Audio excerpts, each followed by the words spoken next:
am the decision maker, right? You can't just come in here and say, oh, Joe, out of the way, I know how to do your doors or something. It's like, dude, I'm paying you, so you have to tell me what the plan is, and I make a decision. Maybe I ask someone else. In healthcare, that's how the patient-doctor relationship should be. The doctor should be a specialized, smart expert who advises you on what needs to be done. You listen to him or her and form your opinion. And if you say like, wait, but I don't totally get it, that makes no sense. So you're saying I should take this and that thing, but I'm also obese. I read obesity is bad for my health. Shouldn't I just lose weight and go jogging more or something? And then body positivity. Body positivity. I know, but so exactly. So, I think we live in like trying times because there's so much fake news and weird stuff out there and twisted interests that it's a little bit a test for all of us. Also, don't shut down certain media because it hurts your feelings. Like, no, try to get the information, then connect the dots and make an assessment. Does that make any sense what that person is saying? Or does it make more sense what that person is saying after listening to everyone? And also then discount, I think I would always discount authority a little bit. If I meet a smart random person who's just smart and the other guy is, I don't know, the Secretary of Health and Human Services, they don't have more authority than this person. Like, where does this come from? Because you're a politician? No. Like, no, you know nothing more about my body than that person. So it's important to just, I think, listen to people, form your own opinion. And that's how we build the future of healthcare, in my opinion.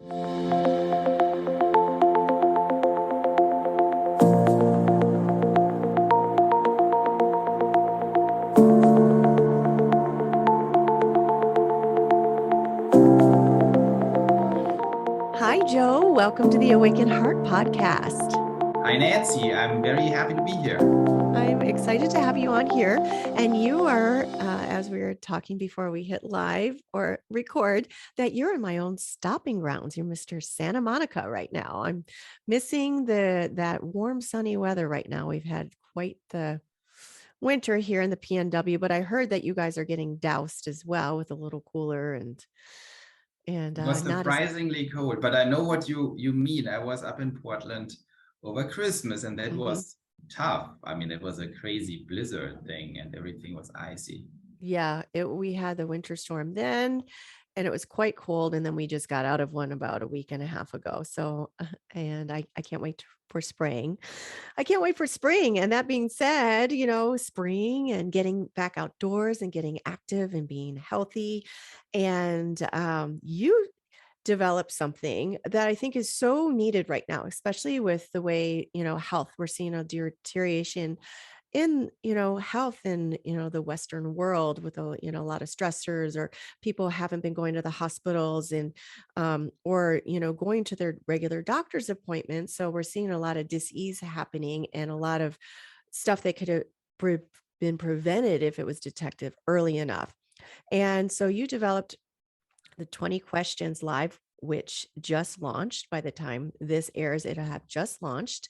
And it asks questions to help people to detect, if they're early, where they can get screenings, where, they can go in for early treatment. So it really is a diagnostic, from what I understand, to help people access to next step solutions so the care gap can be shortened, right?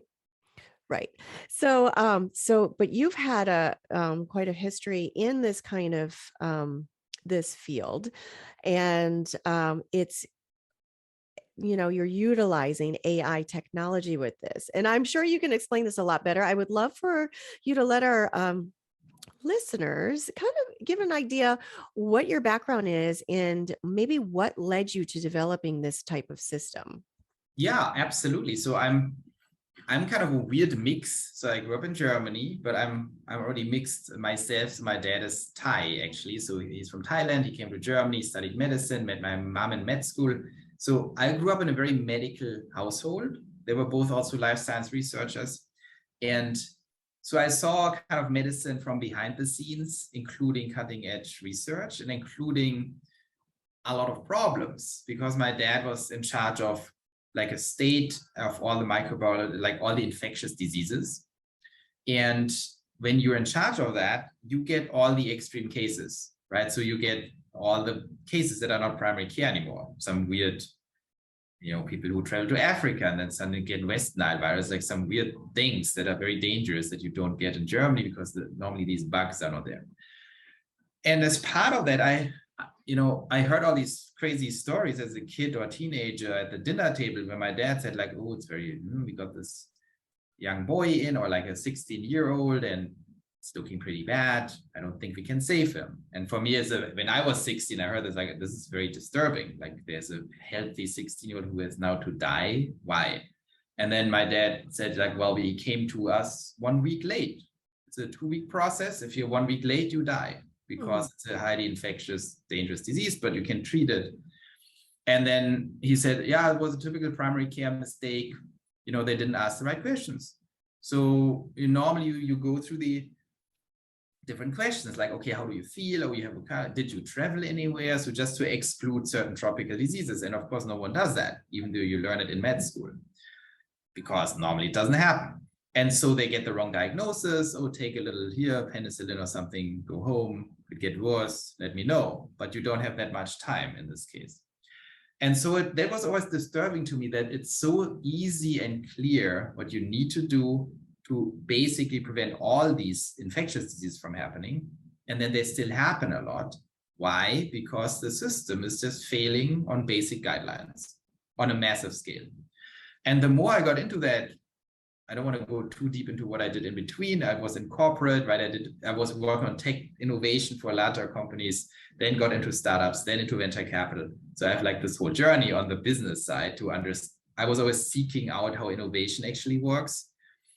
But I came all the way back into healthcare because I think the combination of having deeper medical knowledge from behind the scenes with being someone who really studied innovation a lot at the front lines, business innovation, that's a very potent mix because healthcare is in dire need of innovation. And there are many problems, also systemically with innovation. And so this is the combination where we ended up now with QuantGene. We are a precision medicine company, but also a population health and intelligence company. It's all about what I call medical intelligence. If you knew everything, you would have much less problems. If you knew everything and would act on it.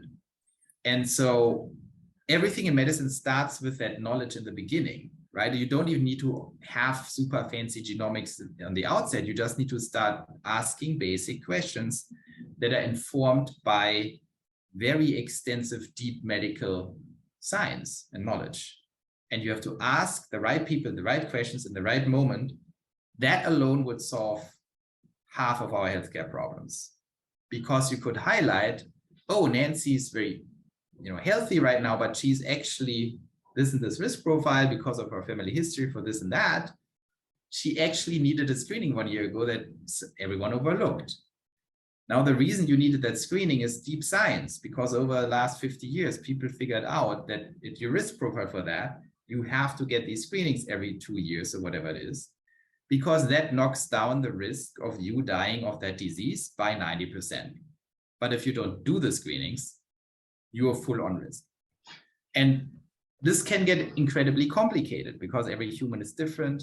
There are different risk profiles, different data points. And so primary care docs are not, and they're overworked. So they're not asking, they don't even know all the questions that you have to ask. And so our 20 question technology is actually very simple to use, but very complex on the back end, because these questions are adaptive, right? While you answer them, they change because they start asking specific questions. And so the system is very cool and gives you a dashboard where you see where you are late to, what screenings and what other things, and then guides you how to do that. And if you want to pay a little bit of money, this whole thing is free, you can pay a little money, and then you get your personal medical buddy to actually help you through this whole thing. And if you want, you can pay more money, and then you get very advanced, technologies to do certain medical things if you want that. But if you don't want to spend money, you just get the 20 questions, the guiding, and the dashboard. You can even take it to your primary care doc, and you will never be late to anything anymore, which would be amazing. Now, are these screenings So maybe I go in for something that I may have overlooked or my primary overlooked. Are these screenings like, preventative care or, do they work with insurance? Because, you might be screened for something that might pop up, but it's not under the technical preventative care label that that insurance will cover. Are you seeing a lot of these things that pop up that are generally covered by your preventative care and your insurance? Because yeah. Yes, so we have at Quantum, we are working on both ends of the spectrum, right? You're working on standard of care prevention, which is mostly what the 20 questions are designed for. And the short answer is yes, if you stay in network, I mean, it depends on what doctor you pick, but if you pick in-network doctors, everything recommend has to actually be covered under the law, Affordable Care Act, because these are all guideline recommended screenings. The other end of the spectrum is we also offer very advanced precision medicine technologies, and they are sometimes covered, sometimes not covered, but often have high deductible plans you have to pay. So, but these are not standard of care. These are advanced multi-cancer detection tests, for example, genomics based, that are not officially reimbursed as a standard procedure yet. So there it becomes more complex, and you would expect to actually pay out of pocket. Okay, so you do these questions, and then it would show you what you might need for screenings. And then is there a more advanced way that maybe somebody that might want to have something that's outside of the Western medicine paradigm, or more Eastern or alternative healing, could you be recommended something like that, and what your guidance might be on that? Yeah, we have like two layers of the system. The first layer is, and we call that the 20 question layer, right? This is all Western standard guideline based, so we can be sure people are in insurance, right? That's kind of the reason. And then, I mean, that is, where everyone has to agree with, and everyone has to pay, and no primary care doc can say anything about it. It's just totally clear, and that helps actually a lot. That's your base starting point. But unfortunately, 92% of Americans don't get all these recommended screenings. So we have an enormous problem on the standard side. Now, on the more advanced side, that's what we call Serenity. That's our Serenity plan. We are not focused on Eastern yet in that. This is more focused on advanced genomics and imaging technologies. But they're also not, they're not fully recognized. So it's not just the Eastern methods that are not recognized by Western medicine. It's also more advanced Western techniques that are in their mind, they're trying not to pay, right? There's like, well, yeah, detect cancer, but it's not cost effective or whatever. Then what do you mean not cost effective? Like, I don't want to die. What about that? It's like, well, it's not cost effective. So Serenity is all about advanced medicine. And as part of that, you also get consultations with much better trained preventative care specialists. And they also talk about nutrition. They talk about stress. They talk about these kinds of things, mindfulness, and how that influences cortisol and how that influences risks like obesity, cancer risk, cardiovascular. So it's also not full on Eastern, but it goes into these topics, right? So what is your social life? Are you stressed? What's your anxiety levels? And these are some of the most detrimental factors for your health if you do it wrong.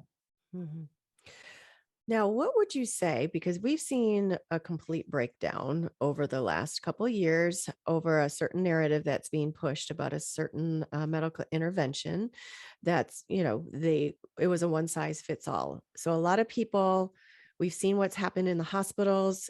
We've seen that they haven't instituted that there was all these they were just sending people home. If you get worse, then call us. And people were dying.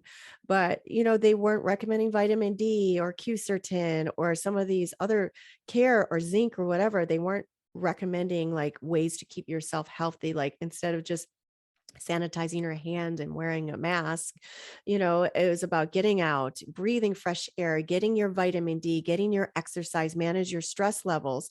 So a lot of people, myself included, are very wary of the medical matrix and very wary of medicine in the hospital and all that hospitals. I think maybe your 20 questions and seeing that how it's an integrated approach and really, looks like you're trying to get to the root and the source and offer solutions for people to start trusting again, because a lot of people avoided going to the doctors and avoided going to the hospitals. Absolutely. And Yeah. I know only certain things are allowed to be pushed, and there's even more censorship, especially in California, where the doctors are only allowed to say what is allowed to say. They're not even if they believe in something not to be a good course of action for a patient, they're not allowed to say it because they could lose their licenses and they can be barred from. So there's got to be that doctor patient trust, and they've got to have trust in the system. How can what you're offering help all those people that have become distrustful of the medical industry?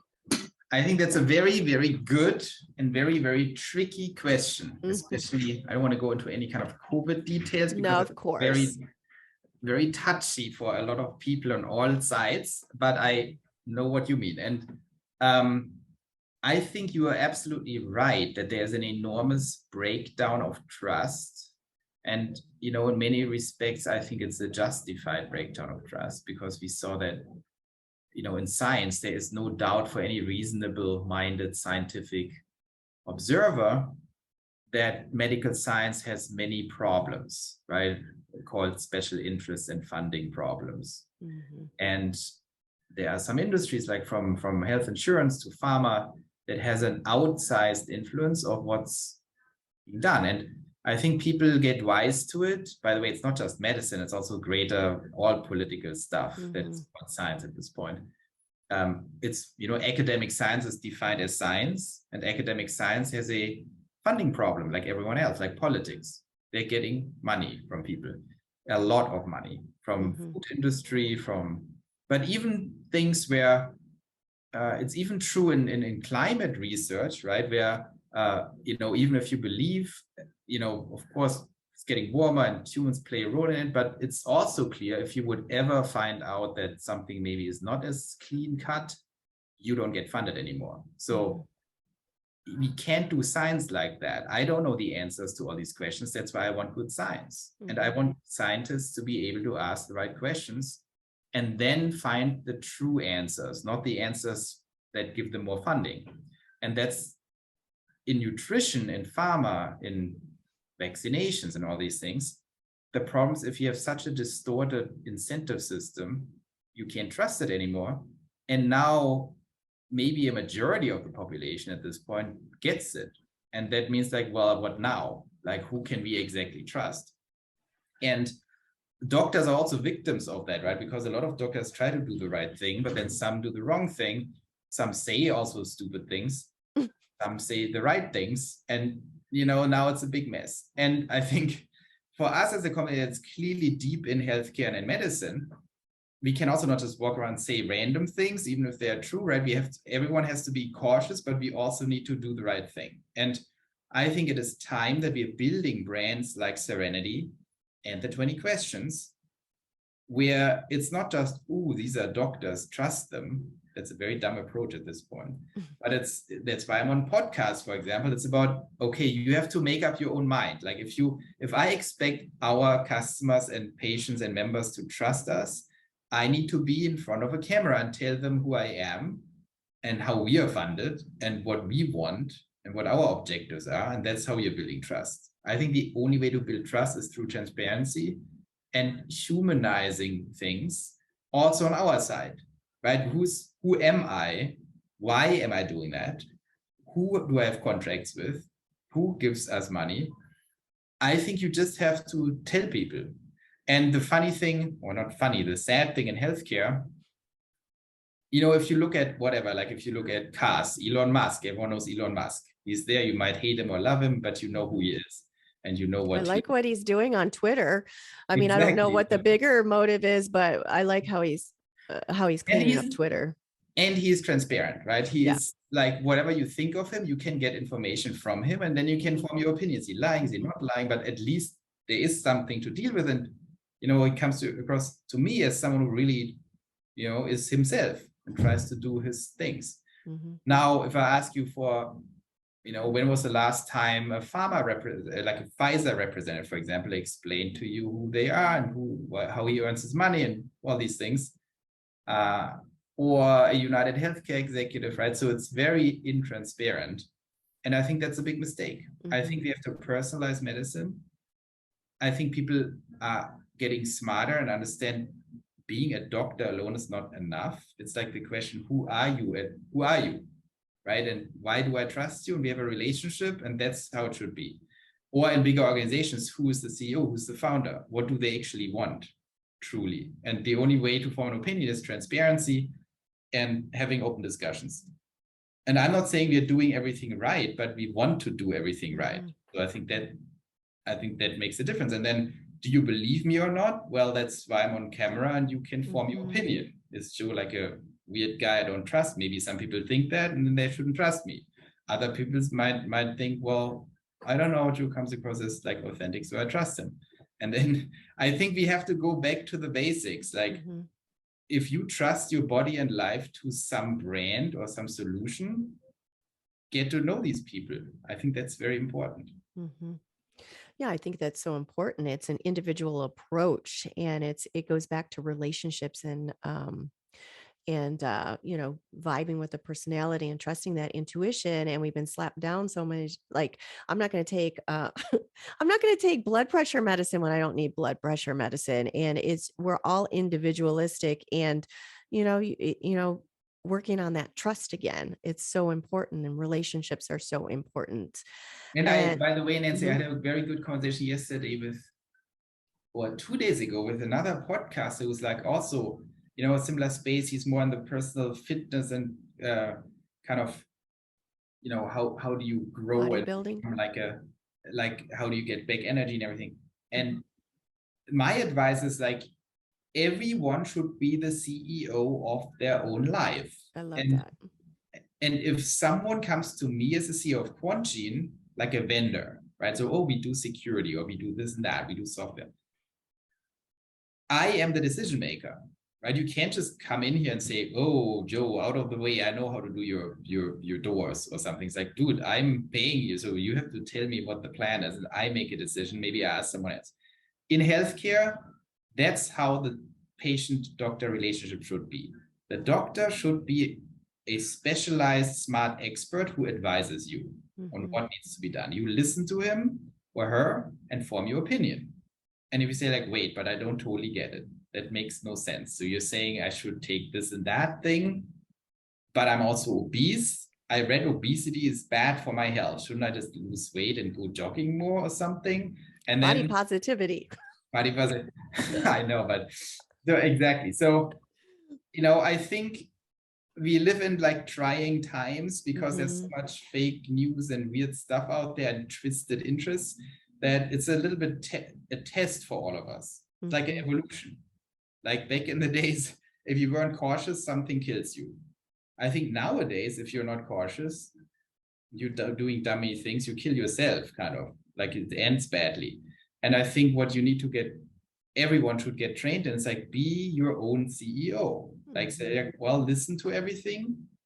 Also, don't shut down certain media because it hurts your feelings. Like, no, try to get the information, then connect the dots and make an assessment.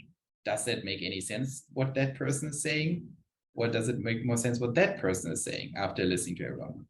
And also then discount, I think I would always discount authority a little bit. If I meet a smart random person who's just smart, and the other guy is, I don't know, the Secretary of Health and Human Services, they don't have more authority than this person. Like, where does this come from? Because you're a politician?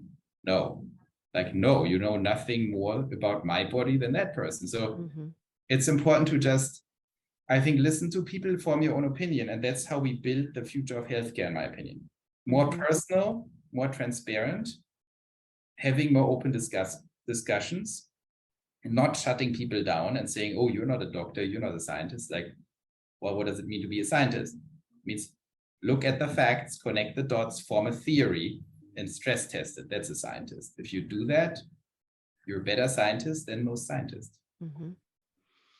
So it's having that discernment, and it's not putting one above the other. Of course, you're going to take advice for someone that might have, spent all those years in medical school, but it's going back to intuitively listening to ourselves and our body and trusting ourselves. And, so many people we're so out there, we're so in the mind, we're so looking for blame or put responsibility on something else instead of taking ownership, being the CEO of our own company, which is our body and our health.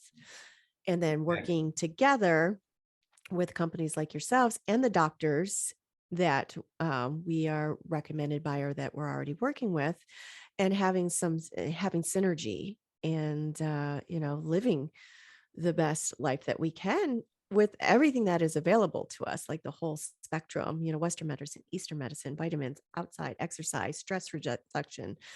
And I know that you use AI technology is really big on this. So the 20 questions are always the same 20 questions. And it might be a different result. So say I take it a year ago, and then 2 years later, I take it again, it'll offer a different result, correct? Yes, exactly. So Okay. this is it's not always the same 20 questions. Okay. We just made it simple behind the scenes. Sometimes it's 18 and sometimes it's 21, but they are adaptive and they are also subordinate questions. So if you say for two certain questions, yes, you get actually much more questions than 20, but it learns very quickly and asks you the right questions to connect it into, scientific knowledge about what's necessary and guidelines. And you also write that you need to repeat the question. So once you're in the system, we kind of remind you, okay, it's time to answer 2 more questions, like after 6 months, for example, because you need to get it, you need to keep it current. I mean, one very simple example is your family history of cancer. So that determines a lot of risk for people outside hard genetic testing, which is also important sometimes. But the first step is to ask what family members had cancer, so we can build a better risk profile, and that informs when you should get screened for what cancer. But of course, unfortunately, people get cancer. So what if you have no cancer history, but in 2 years, a family member gets diagnosed with cancer? Of course, that changes your questions too. That's why you have to keep asking questions from time to time. Then you have other questions. Did you get screened? Did you do your annual physical? Like, when was the last time you did an annual exam? And you say, well, 9 months ago. Well, then 6 months later, it's 15 months ago. So, and then it pops up, well, now you're actually getting late, or mammograms and things like that. So it's an ongoing system that it's kind of a medical intelligence layer that helps you not fall through the cracks. So it gets to know the individual over time. So Nancy might be different than Sally or Lisa. So we could log on the same time, but it's going to look at Exactly. And Nancy is also different from Nancy in the future. Yes. Past, present, future happening at the same time. No, we're not there yet. So what about somebody like myself who's adopted and I don't have any medical history for family members, and besides getting your whole genetic profile done, how does it get to know myself? That's a very smart question and a very tricky one, because obviously we are talking about your biological family. If you don't know that family, then you don't have a family history. And that puts a big question mark on it. So there's a big chunk missing. And of course, you can compensate that actually very effectively with genetic testing, but it needs to be clinical grade genetic testing then. That's the only way I see how to do something about that.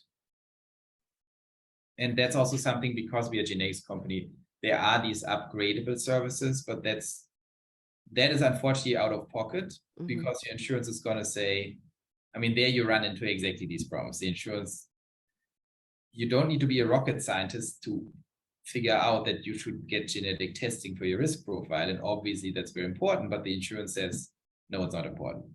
And why do they say that? Because they don't want to pay. Because they know, well, Nancy is probably not going to be with us anymore, because she's going to, in average, switch her insurance plan every 2.5 years.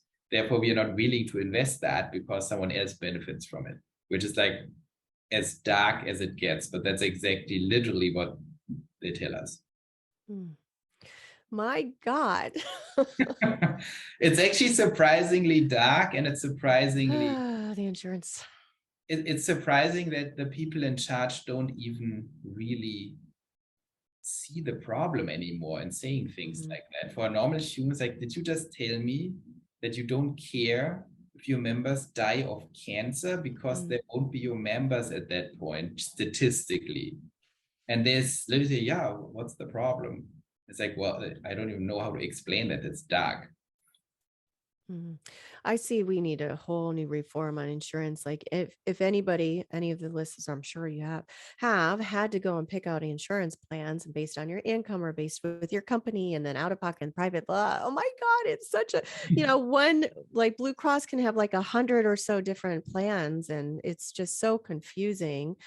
And so I can't wait till that whole thing is over. Then it will help what you're trying to do even well, we actually better. and that's what where Quantin is going is clearly, we are building on the Serenity, on the advanced medicine side, already a supplemental plan that costs $99 a month that gives you access to advanced precision medicine, and that works with PPO plans. So we are moving into that direction because I know in the end of the day, in the end of that innovative phase or revolution we are in, we need to be a health plan. Because if you're not a health, you need to have a new form of plan that says, okay, you pay a certain amount, probably less than current plans, but let's see about that. And you provide your members with true protection, which involves all the things you mentioned. Like, what about being active, being outside? What about vitamin D? What about this and that? What about, of course, the plan can't make medical recommendations. So when it gets into new things to give people, it's not the easiest way to handle this whole thing, but you can make recommendations and guiding systems and support systems so people actually do the right thing that keeps them healthy. Because there is, what I learned is, like, doing this for a while now and digging very deep into the healthcare system, there are two sorts of problems. One is just malicious. That's like a special problem. I mean, same way as defense companies are not totally against wars because they like to sell bombs, right? So it's just hard for them to not say that. You have certain industries in healthcare, especially pharma, that just clearly wants to sell more drugs. It's just, I mean, there's no denying it, and that's clearly disconnected from patient and health interests. But the other type of problem is that a lot of healthcare plans have kind of the right incentives. Because if you would be more healthy, they have to pay less money. But it's so complicated that there's complacency and they're stopping innovation, despite the innovation being in their own interest, because it's too much work. And so on that front, the system would actually be very supportive for more innovation. Right? If you invent a healthcare plan and everyone in that plan is much more healthy because you're doing the right things, that's not bad for the plan, because then you have less healthcare expenses. So there you can make a decision. It's maybe more exhausting. You have to do more innovation and think more, but you're also getting rewarded in the end as a company. So I think that's where a lot of innovation is going to come from the next 5 years. So you're saying maybe some other this will be tied into some other kind of health plan, or it's where someone might pay a little bit and be part of this health plan, and maybe a network of doctors that are in this health plan or something like that. Oh, I love that. That's how you, I want out of the medical cartel. I don't trust them at all. I'm looking for alternative doctors, and a lot of them are sprouting up. I trust the doctors that have spoken up from the very beginning. But Nancy, here's the power of creating a new sort of plan. This plan can decide who's in network. So you can go to doctors that have proven that they have their own, that they use their brain and the interest of patients. You can get doctors in network who use more alternative treatments that are proven or shown to be effective. Of course, not random stuff, but things that are effective. So you have all the freedom in the world to pay for these things as a plan if you look for the right things that actually keep people healthy. And so it's not easy because it needs to work in the end, the dollar numbers, right? Because it's a business. You get people, you get money in, you pay people. But that's where the real innovation can come from, the only place. Because you need kind of a plan where Nancy can say, you know what, I looked at the doctors in the plan. They are doctors I trust more because they're more transparent, they're more smart, they're looking into more directions. And so I like the plan more. And the plan costs maybe the same as my other plan, so I switch. That's the only way to empower these doctors. Otherwise, they're just running against the other plans who say, no, you're not allowed to do this and that, and you have to do certain things. And so that's why I believe that's like from an entrepreneurial point of view, the answer. If you don't get to a plan level and create new plans that listen to patients like you and your listeners and builds a network of doctors that these patients actually trust and like, that's how you do it, because someone has to be the payer, and that then creates a good or bad plan depending on what they're willing to pay for. That's why I've always been into, I usually only have to, thank God, only go to the doctor for my preventative care.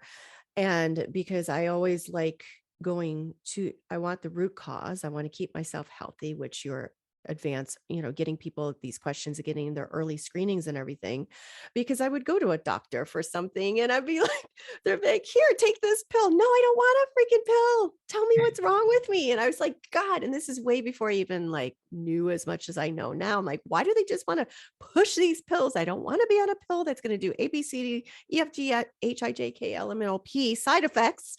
So, but yeah, that's what preventative is so important. Keep our bodies from getting these types of disorder and diseases that's going to alter our quality of life. That's 100% true. And again, because we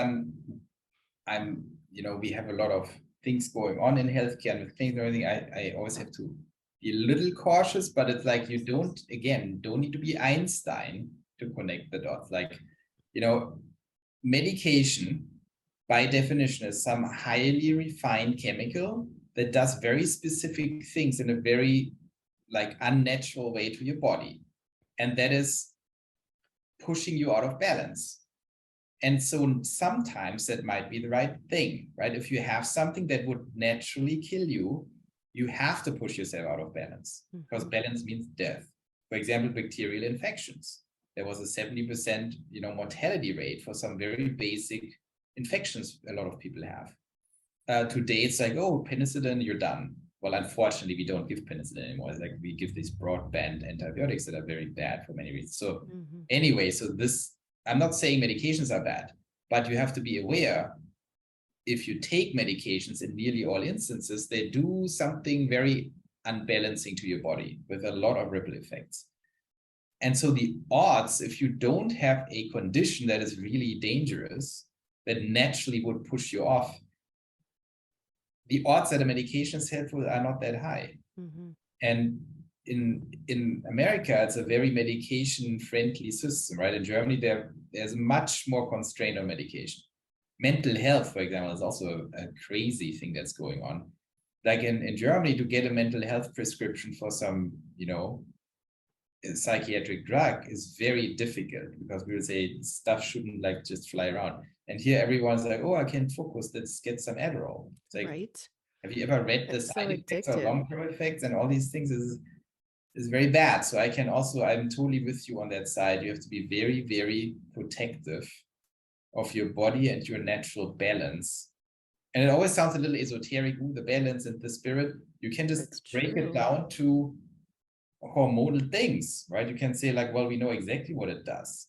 That amps up your cortisol or brings it down or messes up your testosterone. Like all these things are measurable. It's not like theoretic. And then you have the ripple effects. So yes, I would stay as natural as you can. You just have to understand at what point you have something that really requires medical attention, of course. But preventatively, or if you just feel a little bad or can't focus or something, then maybe there are deeper reasons that you should address. And be able to go to a doctor and talk about these things and then offer because I've seen people certain, changing their diet or certain nutrition, or, eliminating certain things, or some kind of supplement, and it's gone away. So being able to offer these different approaches, instead of here, take Adderall, or here, take this or that, which is good for someone that is really imbalanced. If it does come to that and these other things don't work, and Western medicine does have a lot of great things. I mean, Jesus, they made so many great strides. And, if you're going to get in a car accident, you really freaking, need Yeah. it. But what you're helping do is to help people get all this, detect this early on, before it becomes something that's out of balance in your body. So if, you're inflamed or something's happening, something else in your body is out of balance. So it's like, you were right. It's not just esoteric, because it's an overall You can approach, it's measure mind, bodily, and spirit. It's your whole body, not just like this wound or this, whatever. It's a headache. There's other things that are going on, maybe a muscle tension, all that stuff. So Another example is also A1C testing. I'm a big fan of A1C testing. So that's like 3 months average blood glucose levels. That is a huge insight into what's going on. Also slightly contested, a little unclear, is it guideline recommended to do it every year or not, and for whom? So we gravitate towards saying everyone should just do it, because it tells you if your blood sugar is off. And your blood sugar is a huge insight into what's going on. Like, is your diet wrong? Are you overweight? Are you stressed? All kinds of things. And getting blood sugar under control is very important. It's an enormously damaging problem, diabetes and all the follow-up problems. And a lot of people could be detected much earlier that they are pre-diabetic, for example. And it's not just overweight people, by the way. It can also be people who look in good shape, but they have a sugar problem. So there are many little things. And early detection that's where your body is least out of balance. Right? If you wait too late, you have a lot of problems. And it's unnecessary. You just have to answer a bunch of questions. Now, what are you seeing as far as diseases or disorders, between it being genetic or environmental? Are you seeing a change in that a lot, from just, before you could, your father, you were frozen for a second. I lost you for a second, but I think your question was genetic versus environmental, and how this Yes. the diseases. Of course, it's a very complex question, but the bottom line is that we understand genetics more and more. And I would say it becomes more and more clear that an enormous number, if not all, diseases have a genetic component, but they also have a huge environmental component. And what genetics really does is not telling you, oh, you're going to get that condition. It's going to tell you, are you more at risk? Exactly. So if you have, for example, a 3 or 10x higher risk for Parkinson's or for Alzheimer's, or for a specific cancer, like, oh, you are at 3 times higher risk for lung cancer. Does it mean you get it? Of course not. It tells you you're just more at risk. And what I always advise our members and patients is, well, if you know you're at very elevated risk, why don't you go into, or we can help you with that, why don't you look at what are these factors that drive up the chance of getting that cancer? Because you really have to watch out on that. And for Alzheimer's, of course, we know some people call it type 3 diabetes, right? It's if you constantly have elevated blood sugar and you have all these metabolic problems, that seems to make it more likely that you develop neurodegenerative diseases. So that's very important. Be in very good shape, watch your nutrition, do your exercise, do your mindfulness, and be not too stressed, and try to be very balanced and healthy, which funnily enough is often what you should do, right? I mean, that's also true for cancer, that's true for other things. But it gets people, puts you a little bit more at awareness. In cancer types, I mean, sometimes that just changes your screening frequency. So certain people with very high risk of colon cancer, they have to get a colonoscopy every year, for example, not every 10 years, because it's likely that they get it. So you want to have tighter increments. And I can go on and on with that. So I think that's how genetics is intelligently used, right? It's telling you your profile, what are the things you are actually less at risk than the average, and what are the things you're more at risk. And the more at risk, then you can focus your attention on that in prevention and say, okay, what if it's a certain cancer type, what are the main drivers for that, and how can I really stay away from that as far as I can? It totally makes sense. And putting it that way, just you're going to see, these what you could be predisposed for, and you don't necessarily have to get it, or but you can see, okay, these are all the things I need to do: cut out sugar, if Alzheimer's, predisposed to Alzheimer's, exercise. So you can do all these preventative measures so it doesn't escalate into that disease or disorder. Great. And there's also like some people also ask us like, ooh, I don't even want to know. I don't want to do screenings and genetics. I don't want to know. That's, going back to where we started with being the CEO of your body. That's not how a CEO behaves. Like if you're a CEO of a company, oh, I don't want to know if we are going broke next month. It would be so bad. Like, well, you're the CEO. Your body relies on you to not be a baby, right? So face the facts and then make the best out of it. Then you have the best life. Because if you just can't hide from reality. That's the problem. Well, I would love to know what I might be predisposed for. I'm going to do definitely, when you're up, do these 20 questions.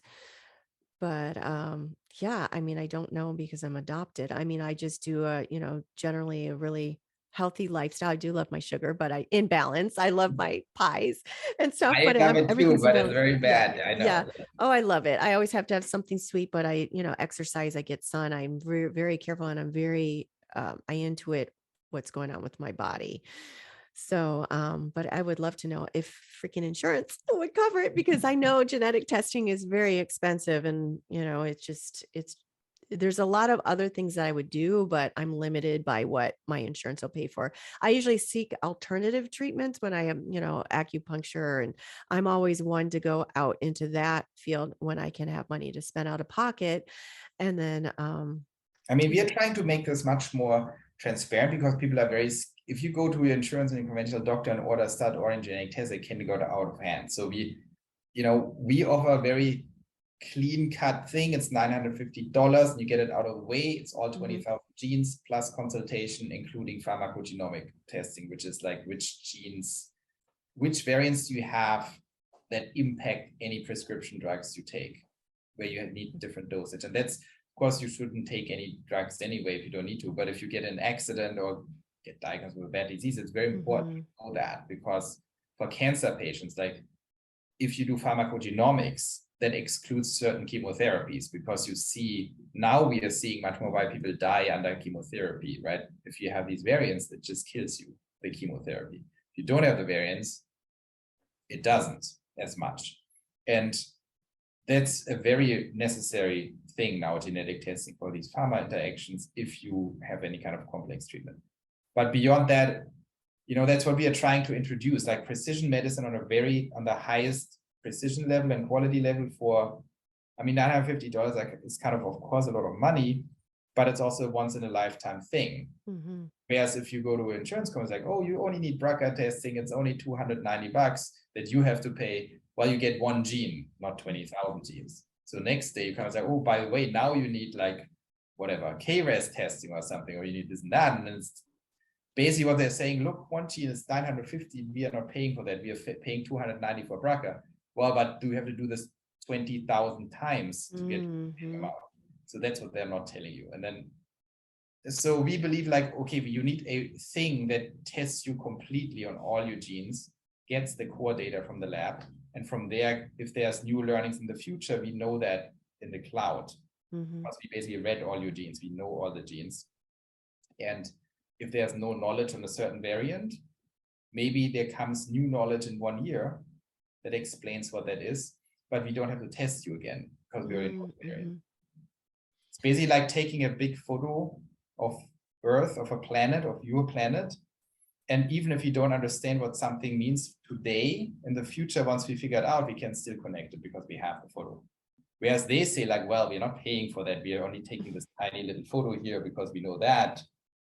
And then we have to take 20,000 photos. But only $950 for all that? Like, I don't know, like everybody needs to get this. I would I spend up believe like so. I think it's a 950 isn't huge, bad at all. no, it's not Thought it bad was because thousands. we compressed it into a singular workflow, right? We say like, no, what is the cheapest we can make that, the most affordable, with no compromises? Like get all 20,000 coding genes and read them all out and analyze it. And that's the price. And it's like, it's more like an approach innovation because, you know, that's, other people might say it's like 2,000, but no one is going to say that would be 20,000. But if you start doing individual genes, yeah, then you have a big problem because you run the whole thing and then you have only one gene and next time you need to run it again. And this is expensive. The laboratory core infrastructure is expensive. So we try to do it once for everything. And that was a dramatic improvement in cost. But now the insurance says, why would we pay you 950 if we can pay this guy 290? And then we say, because it's one gene, we do 20,000. It's like, well, but for her, I mean, she's probably not with us anymore in 3 years. We don't care about the rest. We do this. My goodness. My goodness. Yeah, I always thought it was like, you know, $5,000. Maybe I looked into it years ago and was a couple $1,000s. I mean, 950. I'm like, I'm gonna put that on my my wish list. So where do they go for that? Is it through your 20 question site, or is that through your through Serenity, or it will be very soon on the 20questions.live okay, also as an option. And you will have hopefully a texting buddy soon anyway on the 20 questions. So you can always ask, tell me more about genetics, and then you get in touch automatically. Okay. I'm definitely going to be doing that down the road once I move and some other expenses happen. But I think it's so important because you do it once. It's just like I've done the Ancestry DNA, which somebody recently bought it, and I'm a little afraid of what they're going to do with it now. But literally it changes all the time. Like before I'd have some Eastern European descent, and then it just, you know, now I know I have French, and now I have Italian, just how it keeps changing as they get more information. And I think it's so cool, that part. And it's the same with this gene testing, is it's all in there. And as you advances in technology, as soon as you learn more, boom, you get more updated results. Absolutely, yes. And I mean, they are not allowed to do clinical testing because you need different approvals for it. So you need a real clinical grade genetics lab. Yeah, for the answer, I think they do the genes, but no, I just did it to find, you know, the spit in the thing, $80, mail it off to see where my my bloodline, you know, what ethnicities my bloodline has. And I'd much rather go with a site like yours where you're getting counseling, because it's just like when you get an astrology reading, is like the moons and what my rising, like I don't understand that at all, these symbols. It's like I don't know it, or the human design, it's like, oh gosh, I have no idea. But yeah, there's a little bit more liability on the genetic counselor than on the astrologer. Of course. Yeah, I think everybody definitely needs to go and do these questions. And then when that is available, I think that, you know, that gene is so important, and it's such a reasonable price, and everything that is included in that is pretty incredible. So wonderful. So can you tell everybody where to go? I think you set the website already. But can you again, 20 questions live, right? Exactly, 20questions.live, live as in your life, not being live. And for the genetics, we will have very soon our precision medicine plan up, where you can get access to genetic testing and some other things at a much more affordable rate. So that will be at serenityplan.health. And then if you want to look me up, I'm at joebhakdi.com. That's easy, JOBHAKDI. It's actually not easy. And then the company is quantgene.com, QUANTGENE.com. Okay, I'm going to put that in the show notes so everybody can go and do this. And yeah. Well, I think it's wonderful, everything that you're doing and offering. And it's so important for everyone to have the most, you know, thriving, what is the word, vibrant health possible. Because what is life if you're in pain or if you have disease? Like nothing is really, it's no fun when you're in pain or when your health is not in the most optimal health you can be. It's like, oh gosh, I can't do anything. I don't feel good, So, or you pull your Absolutely. back out and it's like, I don't want to do anything. I'm in so much pain. So, So mhm, ancestry tests some genetics, but mhm, it's a much less involved technical thing, but it's a mhm, good starting point. So we are doing the full gamut of actual clinical grade testing of all 20,000, 30 got it. million locations and different kinds of other perspectives, then have to curate it clinically. Mhm, There's a clinical geneticist looking over everything, and then you get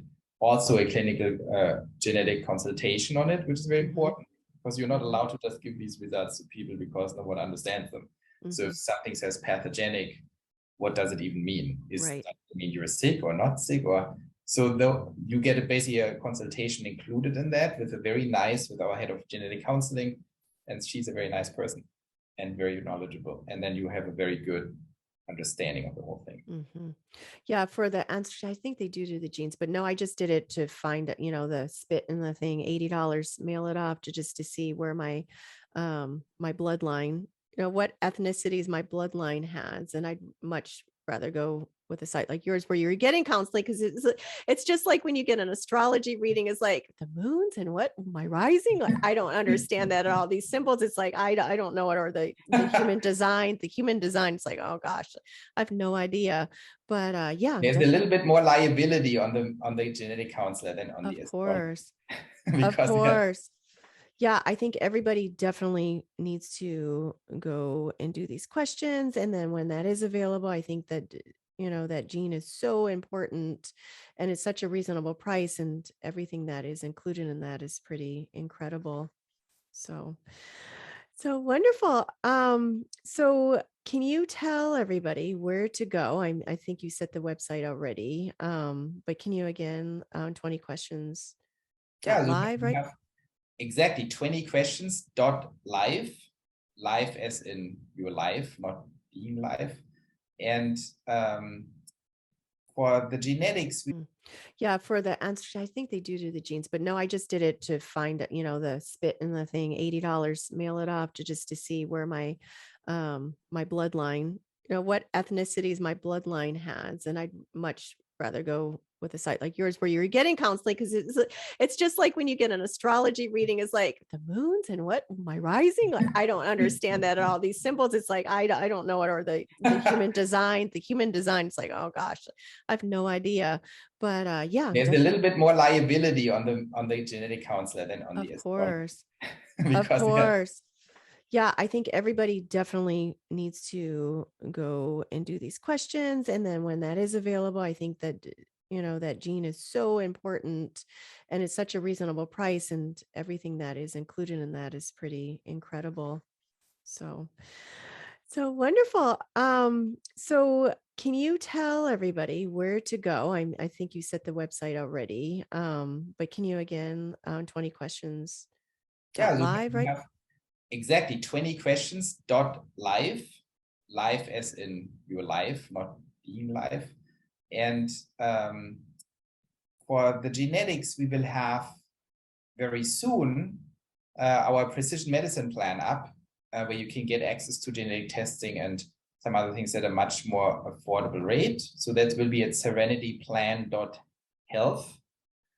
And then if you want to look me up, I'm at joebhakdi.com. That's easy, JOBHAKDI. It's actually not easy.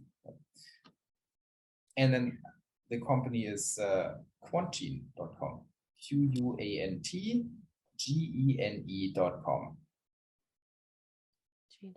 Okay, I'm going to put that in the show notes so everybody can go and do this. And yeah, well, I think it's wonderful everything that you're doing and offering, and it's so important for everyone to have the most, thriving. What is the word? Vibrant health possible. Because what is life if you're in pain or if you have disease? Like nothing is really. It's no fun when you're in pain or when your health is not in the most optimal health you can be. It's like, oh gosh, I can't do anything. I don't feel good, So, or you pull your Absolutely. back out and it's like, I don't want to do anything. I'm in so much pain. So, We will have very soon our precision medicine plan up, where you can get access to genetic testing and some other things at a much more affordable rate. So that will be at serenityplan.health. And then if you want to look me up, I'm at joebhakdi.com. That's easy, JOBHAKDI. It's actually not easy. And then the company is quantgene.com, QUANTGENE.com. Okay, I'm going to put that in the show notes so everybody can go and do this. And yeah. Well, I think it's wonderful, everything that you're doing and offering. And it's so important for everyone to have the most, thriving, what is the word, vibrant health possible, because what is life if you're in pain or if you have disease? Like nothing is really, it's no fun when you're in pain or when your health is not in the most optimal health you can be. It's like, oh gosh, I can't do anything, I don't feel good, so or you pull your back out and it's like, I don't want to do anything, I'm in so much pain. So yeah, thank you. So one last question I ask, how should I ask this one? I always ask, I'm going to ask you, what does it mean for you to live with an awakened heart? Or what is like it for you to approach health from an awakened heart? Well, for me, these things are very related in my specific case, because I think for me doing what I do, I wouldn't even say, if I'm totally honest, that I got lucky with that specific thing, because it was very purposeful how I built my life around this. So for me, it's very important that I can do things I truly care about, that it's my purpose what I'm doing, and I truly believe in what I'm doing.